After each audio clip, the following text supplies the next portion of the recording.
አንድ ቀን ሲያወሩ ብሩክ አይመጣም እንዳላት ነገረች። ስለዚህ ብሩክ በዝና እውቅና ውስጥ ነው ማለት ነው። ገሎትም ከሆነ ያውቀዋል፣ አግቶትም ከሆነ ያውቃል ማለት ነው።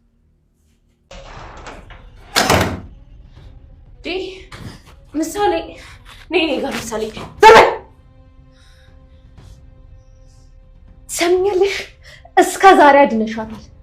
ዛሬ ግን የምልሽን ካላደረሽ በፍጹም አታድኛትም። ኧረ ትዬ እሱ ደግሞ ምን ማለት ነው? ዶልሽ ትሰምኛለሽ። ነይ ማግኘትሽ ፈተሽኝ ይሄንን በር ለቀሽ ውልቅ በይ። ካልሆነ ግን ሲጥ አድርጌ ነው የምደፋት። መድብልና ሞገስ ዝናን ለመያዝ ለማገት እቅድ እያወጡ ነው። ማህሌት ምሳሌን አንቃ ይዛ እግሯን ለማስፈታት ቅድስትን እያስፈራራቻት ነው። ዝና ግራ በመጋባት ስሜት ውስጥ ነው። በጣም ተጨንቋል። ኤፍራታ ፖሊስ ጣቢያ ላመልክት ወይስ ምን ላድርግ? ማህሌት የት ገባች ብላ እየተጨናነቀች። ብሩክ እስካሁንም ድረስ ወደ ቤቱ አልተመለሰም። ሰላም ጤና ይስጥልኝ ውድ የዚህ ቻናል ተከታታዮች እንዴት ናችሁ? እንኳን ወደዚህ ቻናል በሰላም መጣችሁ።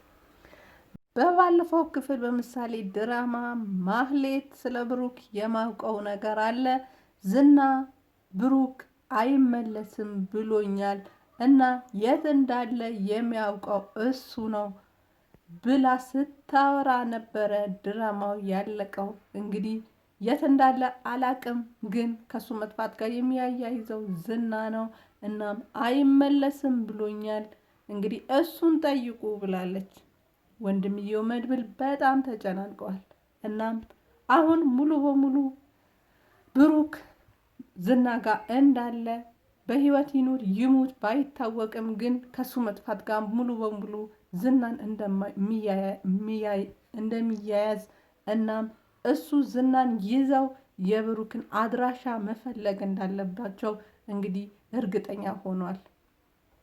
በተመሳሳይም ፖሊስ ጣቢያ ቢያመለክቱም ከዝና ጋር የሚሰሩ ሰዎች ግን በጣም ኃይለኞች፣ ሀብታሞች እና በወንጀል የተጨማለቁ ሰዎች ስለሆኑ እንግዲህ ፖሊሶቹ ምንም መረጃ ሊያገኙ አልቻሉም።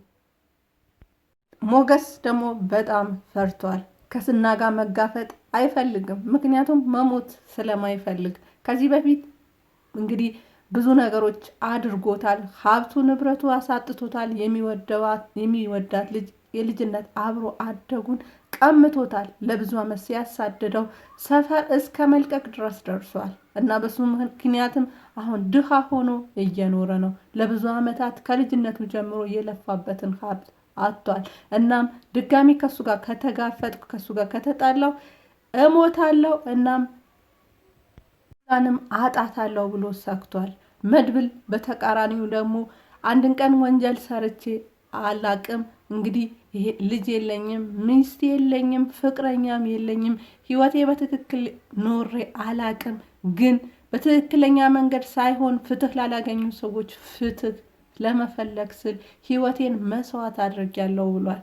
እንግዲህ ላለፉት 4 ዓመታት እስር ቤት የቆየበት ምክንያት ሲያወራ ገበያ መካል አንድ የህግ ልብስ ወይም የፖሊስ ልብስ የለበሰ ሰው ትልቅ ሰው ያለ አግባብ ሲመታ ሲደበድባቸው አየሁኝ፣ ቆሜም አየሁ። ግን በስተመጨረሻም ገፍትሮ ጣላቸው። ለምን እንደሚጥላቸው ብጠይቅም መልስ ላገኝ አልቻልኩም። ሌሎች ሰዎች ቆመው እያዩ፣ እኔ ግን በራሴ መንገድ ፍትህ ለማግኘት ሞከርኩኝ። እናም የሰውየውን አይን አጠፋሁ። እናም ለ4 ዓመት ታሰርኩኝ። አሁን ይኸው ወጥቼ የራሴ ህይወት እኖራለሁ፣ የራሴ ህይወት እመራለሁ ብዬ ሳስብ ደግሞ የመወዳቸው ሰዎችን አጣሁኝ። ወንድሜ ጠፋብኝ እና እሱ በመፈለግ ውስጥ ተጠምጃለሁ ብሎ ሲለው፣ ሞገስም እኔ የሰው ንብረት ነክቼ አላቅም፣ ከልጅነቴ ጀምሮ አንድን ቀን አርፌ አላቅም፣ ስሰራ ስለፋለሁ፣ ግን እና የመወዳትን ልጅ ተቀምጬ ሀብት ንብረቴም አጥቼ የው ባዶዬን ቀርቻለሁ ብሎ ሲለው፣ እንግዲህ ሁሉም ሰው በየቤቱ የየራሱ የሆነ ችግር አለው፣ የየራሱ የሆነ ብሶት አለው። ማንም ደስተኛ ሆኖ አይኖርም። እቺ ዓለም የኃይለኞችና የግፈኞች ናት እና በትክክለኛው መንገድ የሚኖሩት ሰዎች እየተሰቃዩና እየተበደሉ ነው የሚኖሩት ብለው ሲያወሩ ነበር።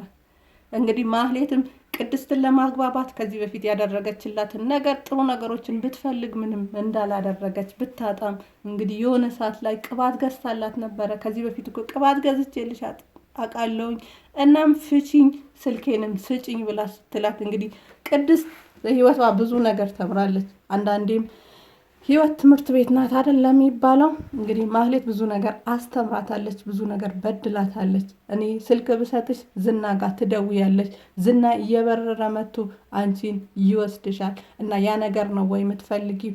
እኔ ሞኝ ሰው አይደለሁም፣ ሞኝ አድርገሽ ነው ወይ አይደል የምትቆጥርኝ ብላ ስትላት እንግዲህ እሷንም ለማስፈራራት ከዚህ በፊት እንደምታደርገው ልታደርጋት ሞክራ ነበረ። እሷ ግን ልትፈራ ታስረሽም ልትፈሪ አትፈሪም እንዴ? ከዚህ በፊት የምታደርጊውን ነገር ልታስፈራሪኝ ትፈልጊያለሽ ወይ ብላ ትታት ሄዳለች። እንግዲህ ማህሌትም እንደምንም እጇን የታሰረችው እጇን ፈታ። እንግዲህ ምሳሌ ማህሌት ስጮህ እዚህ ቤት ሰው አለ ወይ? አባዬ ስለምንድን ነው ማይደውለው? ለምንድን ነው ማይመጣው?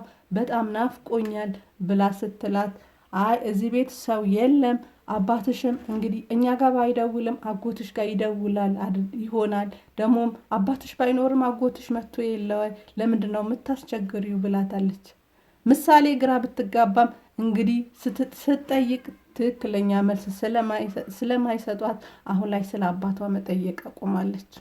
እንግዲህ ማህሌትም ስትጮህ ምሳሌ ከተኛችበት ተነስታ ምኖሽ ነሽ ነው የታሰርሽው? ማንሽ ነው ያሰረሽ ብሎ ስትላት አጎትሽ አስሮኛል፣ ምንም አድርጌ አይደለም፣ ፍቺኝ፣ ደግሞ ናፍቀሽኛል፣ ነይ ሳሚኝ ብላ እንግዲህ ወደ ራሷ እንድትጠጋ አድርጋ እዚህ ጋር ቁጭ በይ ብላ እንግዲህ ቁጭ እንድትል አድርጋት ተነስታ እጇን ፈታ አንቃ ይዛታለች ማለት ነው።